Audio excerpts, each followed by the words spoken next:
You know.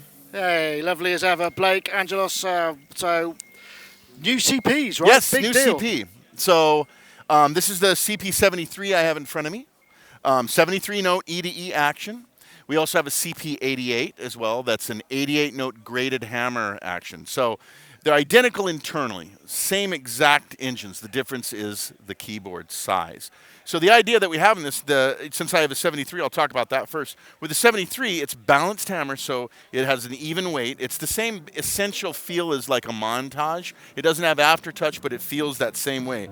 Little lighter than the 88, which is the graded hammer natural wood with the GH3 sensor. That's the daddy, right? Yeah. And the idea is that we have kind of two different musicians in mind here. This would be for the gigging keyboardist that weighs 28 pounds, whatever that is in kilograms.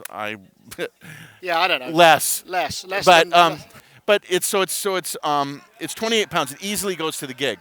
The other guy's 41 pounds, still fairly light, but this is really lightweight, compact, fits in the back of a small car. When you have something like the CP88 with the graded hammer action with this GH3 triple sensor that allows you to re-strike a note before it comes off the top, we kind of think of that for more of like a pianist, a discerning pianist that wants to have that bigger, nicer action. or someone with a better rider, right? That's right. Well, the thing I think is cool about this, because this is the first time in my career I've ever felt like I needed both, because I want to leave the 88 note at home and take this to the gig. So I have two of them.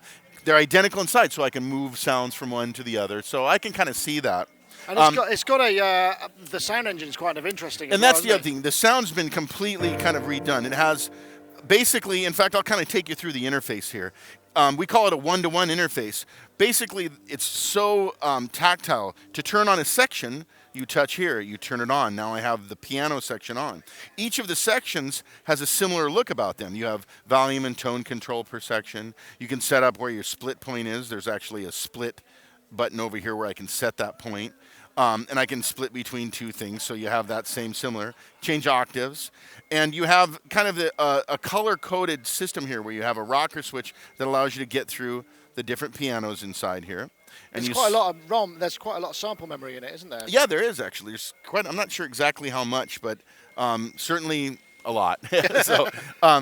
So with this guy, when you touch this rocker switch, I'm moving through the grand pianos. When I move this down to the next piano category, you have upright pianos, and I'll play through these in a second too. You have the CP80 category in here, and then you have a kind of a layered piano that gives you a piano synth and piano strings. Notice that yellow LED, yellow thing. Okay, yeah. If I turn this off, I go to the electric piano section. You have reed pianos, WR. Pianos, yeah. Tine pianos. Tine pianos, reed pianos. This is a clav, and then DX, and the same thing here. This is a red rocker switch, red thing, red LED. Move through the sounds here. And then you have a subcategory here that does things like pads and strings for layering. There's a few organs in here. It's not like a drawbar organ system, but you do have some that will work on gigs. You have chromatic percussion, things like vibraphone and marimba and things. And then others category is just things like synth leads and basses and stuff like that. So three different It's kind of like sections. a serious, I call them meat and potato sounds. So it's Exactly. Like the good, yeah. Stage piano. And the idea behind this is to have quick access to things. The things I like about there's not a lot of menu diving in here. So as you move across here, if I turn on the piano, let's say, and I decide I want to add reverb, I have a switch over here for the master effects. I can switch on the reverb, and there's a toggle switch right here that allows me to select all the sections. So if I have them all on, I can affect the reverb for all the sections, or I can I can delineate. Right. So here's just for the piano, I've turned up just that. Here's just for the electric piano here. So you can turn on reverb there. And then you have a master EQ that is independent of everything. I can either have it on, and if I switch sounds, it'll remain on or off. So you can kind of tune yourself to the room in here. And I like the rocker switch because I noticed the way that you switched them. It was a real kind of like, it was almost very cool. Yeah. Yeah, Just yeah, really they just go right on and off. momentaries, right? Yeah, they're just a quick little thing. And the interface actually is very, like I say, it's fast. Now, over in this far section here, you have what's called our live set section. In here is where I can save setup. So let's say I have something where I have a pad sound, and I've set it up where it's not very loud, and I have the tone maybe set here, and maybe I want to add a tremolo effect to this. And so I'll turn up the depth of the tremolo effect.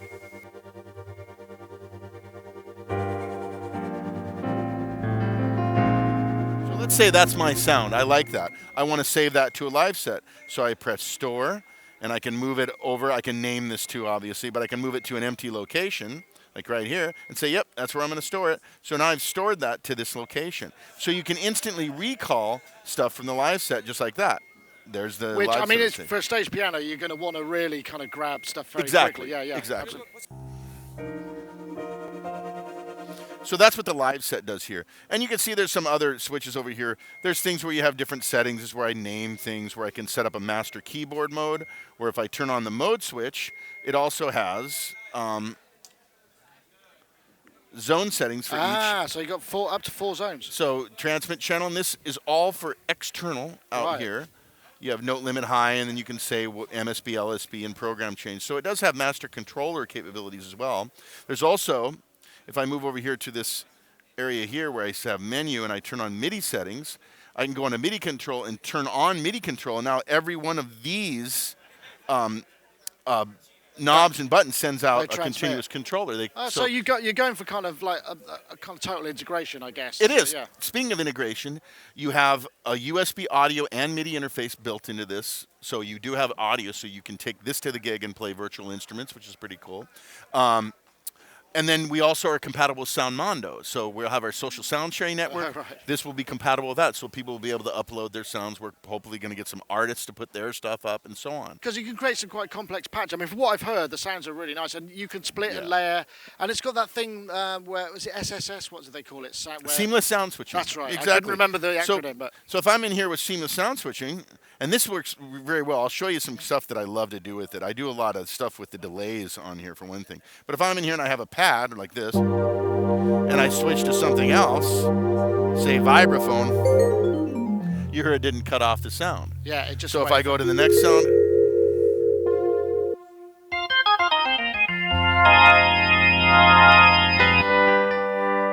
switch to a guitar sound and so on. Yeah, yeah, kind of useful for so you can grab through things very quickly.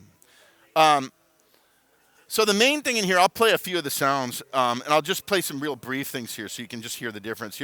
This one's here. Oops, let me select the sound first. So this is the CFX 9-foot concert grand.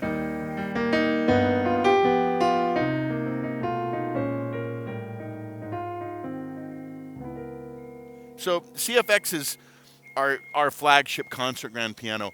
Very strong fundamental, very, very expressive. It has very soft, but it also can get very loud as well. You know, basically our flagship, Yamaha's flagship 9-foot concert grand. Abbey Road actually bought a CFX for their main kind of studio, which is pretty nice. That's we've got a cherry picker coming over. Yes, that's right. That's all right. I don't think I'm going to get run over.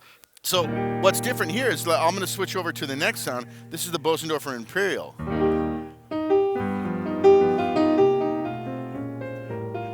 So this is the big Imperial 290 concert grand that Bosendorfer makes. It's quite intimate as well, isn't it? Very much so. It has a more woodier sound. It's a little bit more resonant as opposed to here's the CFX again. Here's the Bosendorfer. Totally different piano. Yeah, I like for that. whatever your music requires, you know. Do you have like has it got sympathetic resonance and? It has damper resonance in here, okay. which you can defeat. You can turn that on and off. Now, why would I want to get rid of that? Sometimes when you're tracking, maybe you don't want the damper resonance to, when you're trying to sit a piano in a mix. So you can defeat that if you don't want it, but it's on right now for just because we're playing solo here. So this piano is the S700, totally different. This is from our S90 ES, which was a big, that particular piano especially was very big in a lot of studio musicians all over the world. So we brought it back for the CP revoiced. And this is just a nice sounding piano. It's closer probably in character to the CFX, but it's a little different than that even. Now I'm going to move over one here. Okay, so upright. This is This is a U1 that has a whole lot of character. This feels like it's something that you find like in your home or a church. You know, it's played in. It's like Just it's a little been bit of sitting there. detune. A little bit of detune. You know, a lot of those sample sets are always perfect, but a lot of times you don't want perfect, you know. That's really weird. In my headphones, it sounds like there's a piano in the room. That's really... Well, that's what I played it for somebody, and they said, "Oh my God, you gonna move?" Okay, go ahead. He's gonna move here for a second, so you can. That's all right. We can handle the beeps. Okay. So, So yeah, that's one thing that everybody that hears this piano, they're like, I can feel that in my body. It's just there's a lot of the way the sound designers did these recordings and the massaging, the sound designer. There's a very intimate, real roominess to these sounds, and this one is great for that.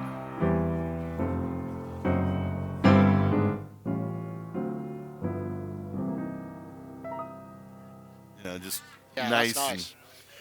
So upright pianos, grand pianos, and so on. I'm going to go over here to the electric pianos in here. So there's several different times that you have in here. There's a 78 RD. This one's kind of probably the more modern one. So with this one here, I'm going to change it to the 75 RD Funky. This one has a little bit more of a bark in it.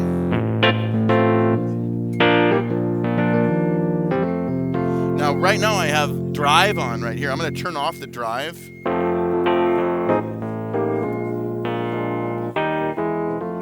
I'll turn the drive back on. Now, I haven't adjusted the drive. I just engaged the preamp. Yeah. And it's a great sounding pre. So if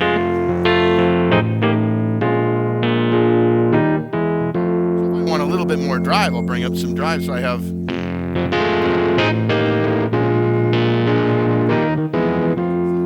You got the feeling there's a massive suitcase in the room there, isn't it? Yeah, that's got a nice feel. And then in the electric piano section, we have effects that are kind of for the electric piano. So if I turn this guy on, there's a compressor here, but I'll turn on something like Touch Bar. That probably got a little bitey there. So I'll pull back the depth. I got it pretty hot. I'll turn off drive on this one too.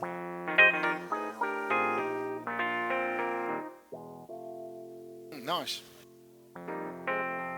So that's this effect. So you have auto pan, tremolo, touch wah, pedal wah. The tremolo's real nice.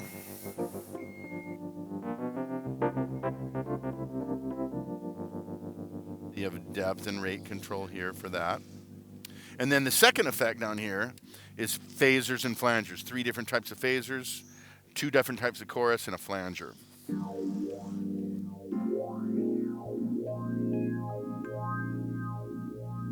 So that's the electric piano section. The subsection just gives you some cool pads and strings, you know. This one has a chorus, flanger, a rotary speaker effect, a tremolo, and distortion effect. So does each section kind of have its own voice count, or it is there does. a global It has voice its count? own voice, but this kind of leads me to another thing. Let's say you wanted to take that sound, this is warm strings, but you wanted to use these effects. There's actually a way inside the CP that allows you to we call it advanced mode. It allows you to put any sound in any category. So if I decide I want, okay, it's called warm strings, so I'll drop down here to this advanced mode, and in this category is where I want to put it. I'll turn on advanced mode switch for here. So now I'm in that switch. I'll turn this off. Now it's not going to show up here, the selection, because now I'm able to select any sound. So as I move this down here into the alternate categories, you'll see me go through some stuff here until we get to those warm string sounds. And there it is. So I wanted to run it through that cool chorus effect, maybe with this drive. So that's a kind of a cool thing that you can do. You can set any section in any section with that. But for ease of use, for just direct seeing what you see in front of you, I would only use this if I had a specific purpose. For me, I would just stick these things in the categories. Yeah, but it allows quite a lot of flexibility. Yep. So, I mean, in terms of polyphony, does each section have its own? No, it's 128 total. Right, okay. So that's stereo voices, right? Or is it just, Yep. So the thing that's cool about this too is how this master section works is kind of a neat thing, because I can set different different lines or different delay times or reverb settings for each of the sections or all the sections, So you can do some kind of interesting things here. So one of the things I like to do, and I actually have a live set sound that I've set up here, is I can create this thing where it's a loop layer. So I have the looper set here, the delay here, and if I go,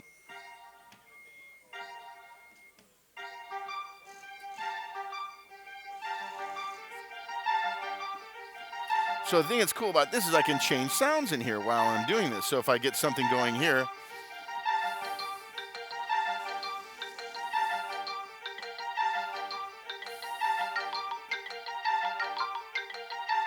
so the electric piano section, I also have the depth all the way up too. So with this one, I have some kind of cool ring modulation effect that I can use in here.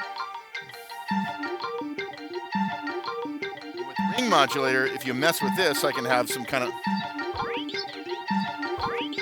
So I've got all these things going in here, but then I turn on the piano.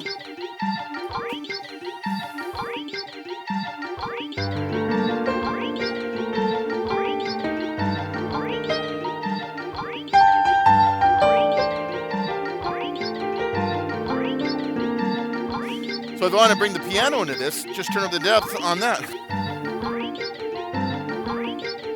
Now, because we have the seamless sound switching, I just switch to another sound, but I still have the previous stuff going. So I can have...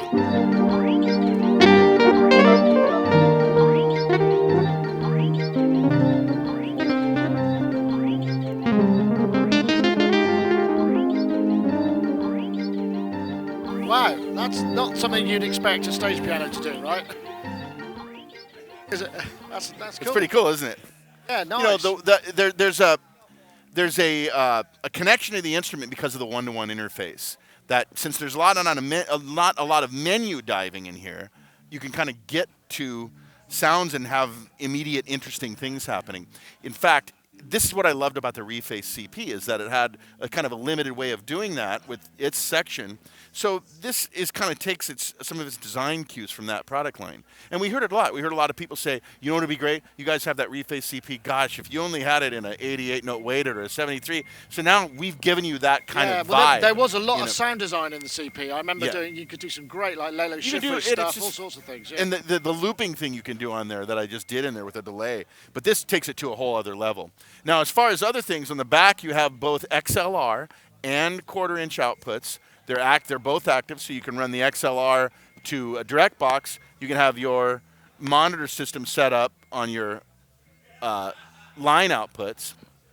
You have 2-foot control, 2-foot switch pedals that you can assign to do various functions. The foot switch, I can have it turn on the drive, for example. I can have it move through, toggle through different live set sounds. And then you have USB audio and MIDI interface. You have 5-pin MIDI as well, just standard MIDI. And then the 2 device port is for loading sounds via flash drive. And that's pretty much the whole thing. The thing I like about this product too is that, you know, we redesigned the entire case in here, so the case is actually an aluminum alloy. Yeah. Or aluminium, since we're talking well, I got to pronounce it right. Thank you very much, sir. Yes. So so you have that. You know, it's a really interesting design how they made this too. It looks good. It's lightweight. It's solid. You know, that's it. That's kind of the new CP. Excellent. Is the sort of sound set, the sample set, updatable, or you get what you get? That's a great question. So every few months, and actually we're going to start out with version 1.1. So we're going to announce it with the release here at NAMM. And what it is not only are these OS version updates, they actually add new sounds. So the first one adds 3 new sounds. One of them is the C7. So we have a really great sounding C7 piano that is probably the most recorded piano in the history of humanity. It's one of the most. We have what we call the 67 RD. This is actually a very specific time piano that is rented out of a place in LA that's used by lots of artists. In fact, David Page actually signed the one that we sampled and said, this is my favorite. It's really, I mean, it is a silver top. You get the idea. Yeah, yeah. Really, really, all original. Everything. It's the most original, all the parts original, totally vintage. Okay, and then there's another reed piano, the WR. That's actually the sound designer's personal piano, Scott Plunkett. He's the guy that did sound design. This is a guy that plays with people like Don Henley, Stevie Nicks. So he's also a great sound designer, and he had his personal one that he did. That's amazing. So adding you don't lose any of the other sounds. No, it just adds more. So there's some spare capacity in here to take more. Yes, there are. Ah, okay. And we have another one coming that will add something else later on. About every 6 months, we're planning on releasing these OS updates that will add new sounds, new things to it. So it's a pretty cool system, actually, how we're doing it with it. But what you get when you get it is pretty remarkable anyway. So it is. It's just I've had such a great time playing this instrument and doing this one-to-one interaction. Things that I've always missed on some stuff that has a lot of menu diving, where you don't want to get out of what I call the space between the thoughts. You're trying to play and not think. You just want to play, and you want to be able to just go. I want to adjust a delay line with one dedicated knob. Yeah. I don't want to think about all the parameters. I just want it fast and now. So that's it. Absolutely. Blake, thank you so much. Yeah, thank you. It's loud in here, isn't it? Get so down. Thank you so much. See you later. I appreciate it.